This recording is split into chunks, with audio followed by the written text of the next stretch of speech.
Hello guys, welcome to Amazing Animals World and News.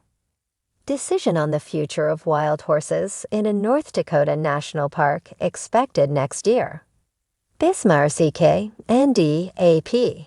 About 200 wild horses roam free in a western North Dakota national park, but that number could shrink as the National Park Service is expected to decide next year whether it will eliminate that population.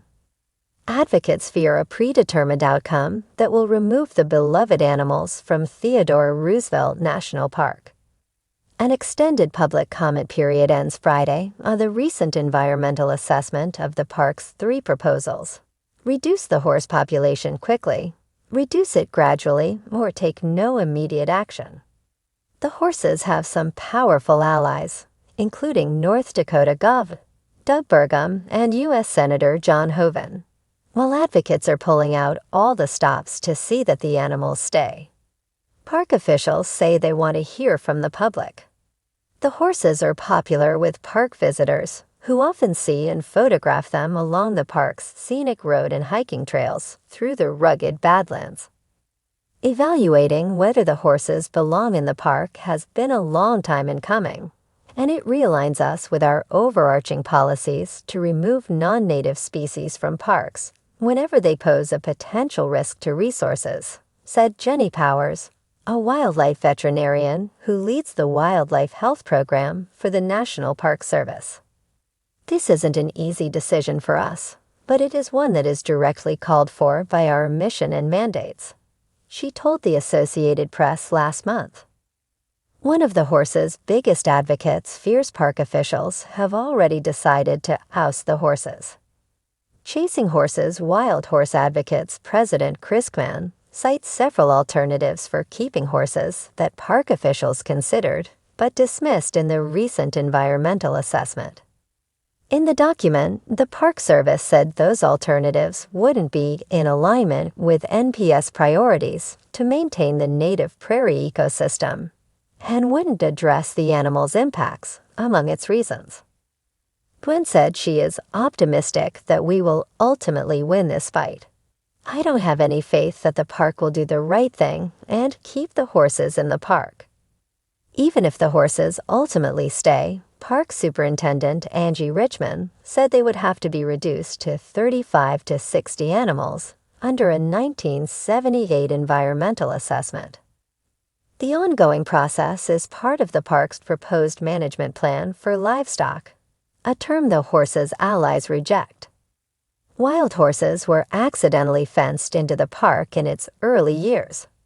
They were eventually kept as a historic demonstration herd after years of efforts to eradicate them, according to Castle McLaughlin, who researched the horses' history in the 1980s as a graduate student working for the Park Service in North Dakota.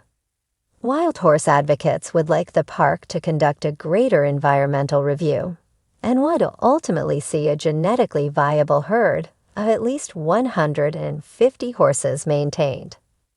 A vast majority of previous public comments opposed removal of the horses, making it really difficult to understand why the government would choose to take them away from the American people, said Grace Kuhn, Communications Director for the American Wild Horse Campaign.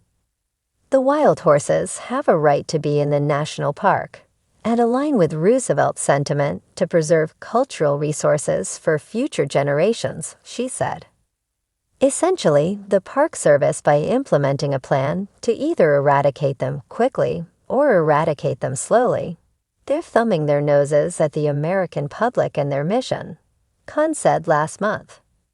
Burgum in January offered state collaboration for keeping the horses in the park. His office and park officials have discussed options for the horses. State management or assistance in managing the horses in the park are options North Dakota would consider. Relocation is not, spokesperson for the governor's office, Mike Nowatzki, said Monday. Park officials are certainly willing to work with the governor and the state to find a good outcome, Park Superintendent Richmond said last month, adding that the park was working with the governor on a lot of different options. It would be premature to share pre-decisional discussions at this time, she said Wednesday. Senator Hoeven has worked on negotiations with park officials and included legislation in the U.S. Interior Department's appropriations bill to preserve the horses. If that doesn't get it done, he would pursue further legislation, he said last month. My objective is to keep horses in the park, Hoeven said. The park's ultimate decision also will affect 9 longhorn cattle in the park's North Unit. All of the horses are in the park's South Unit. Copyright 2023, The Associated Press. All rights reserved. This material may not be published, broadcast, rewritten, or redistributed without permission. Thank you for watching. Please subscribe to our channel to see more.